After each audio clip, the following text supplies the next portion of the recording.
very hard time with Okami, and that GSP is probably gonna most definitely beat Diaz. Yeah, yeah, Ooh. I could see either of those happening for sure.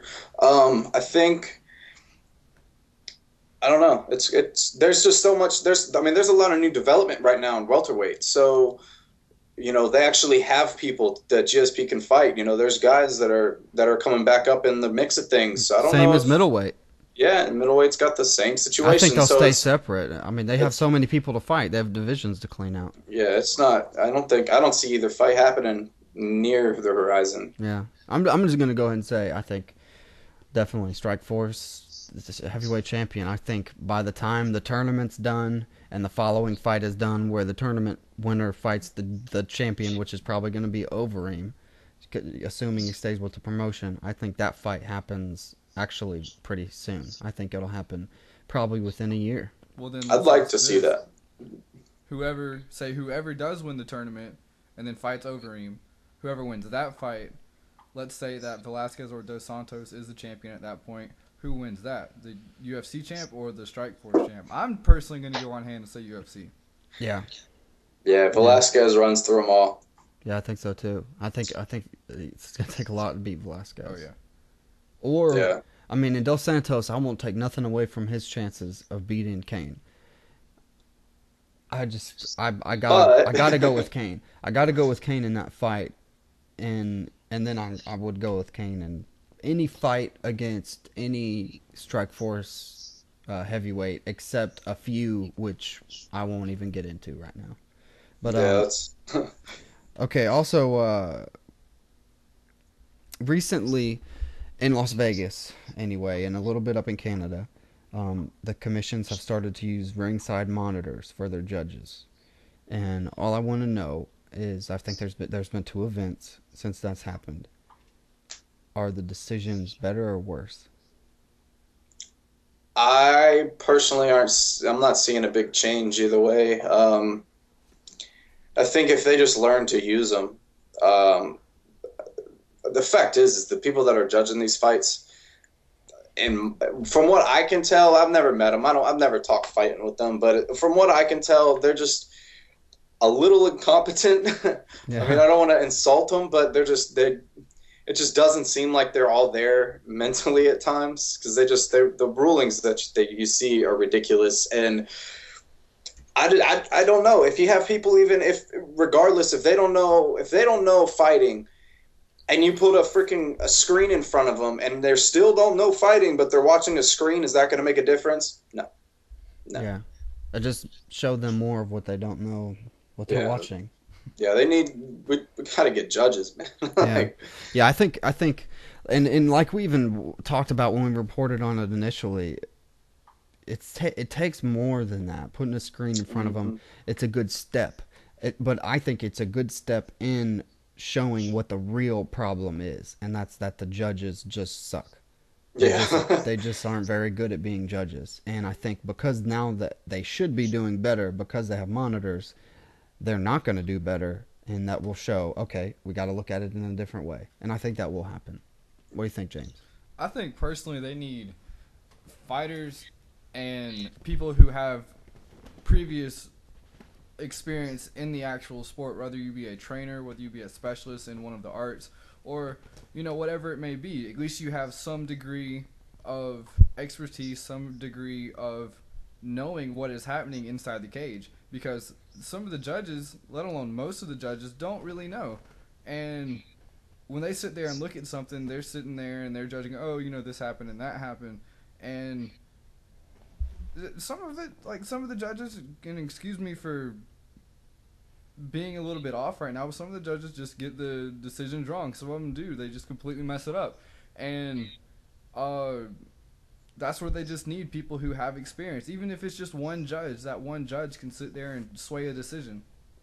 Yeah, I mean, we've seen a bunch of times where there's just one guy that I mean, there's a lot of different cards that you could point out where the judging has been bad. Um, but I think like I said, it shows just shows more of what the problem is. I think, um,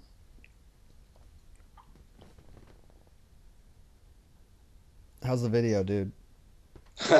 Choppy. Is it? Yeah. Okay, hold on. I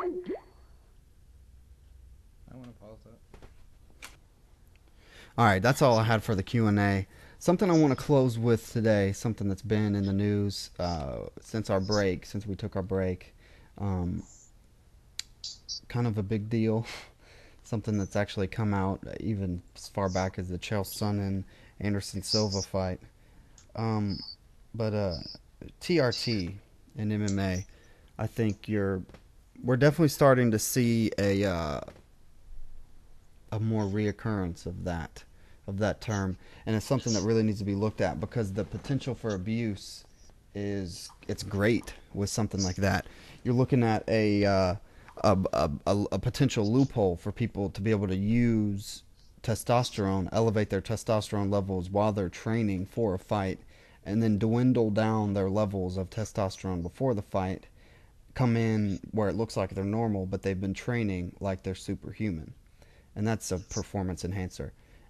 And this past week, Lorenzo Fertitta did an interview with ESPN where he said as such. I mean, he said he thinks random blood testing should be required if you're going to be approved for TRT, that you should have to be subject to that. As far as Nate Marquardt goes, he couldn't make the main event for UFC on Versus against Rick Story. And then he gets released by the UFC. And then Bellator says, no, we probably don't want him. The reemergence of Pro Elite says, nah, we don't want him. And now, I mean, his options, it was announced today, he's fighting for a promotion somewhere in Brazil, Amazon Combat or something like that. And it's really kind of a shame for Marquardt. He went from a contender at middleweight to potential contender at welterweight to now being potentially unemployed. What I want to ask is, what did Nate Marquardt lose in getting released by the UFC? Nate Marquardt lost his career. It was the worst thing he could have done, messing with something like that close. I know it wasn't really his fault. He had a lot of, push and shove, not telling him what could happen. It could have been the doctors. It could have been. It could have been his doctors. There's a lot of speculation, but the fact is you're a professional. He's a professional. His body is his office. You need to take that a little more seriously when you have a doctor telling you to put something in your body that you're not too sure about. Like, I mean, it doesn't matter what it is. If I'm professional and a doctor prescribes me fucking aspirin, I want to know exactly what that has an effect on my body. He should have went a little more into it. He was irresponsible with what he was taking. Should have got some second opinions instead of just trusting a guy that has come out in the past, is a little shady as far as his background is, as far as his doctor goes. Yeah. He went about it in a very bad way. It sucks. I mean, I loved Marquardt. I was very excited to see him at welterweight.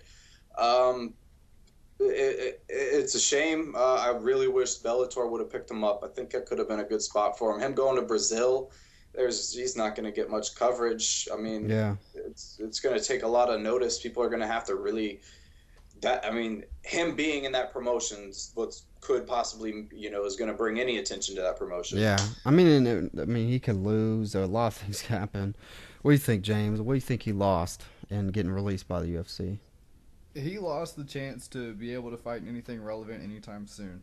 If he does, when he does go to Brazil, say if he gets a huge string of fights together, maybe like 4 or 5 or 5 or 6, then maybe where he has some noise around him and Dana's had time to cool down and, it's not as much controversy around it right now.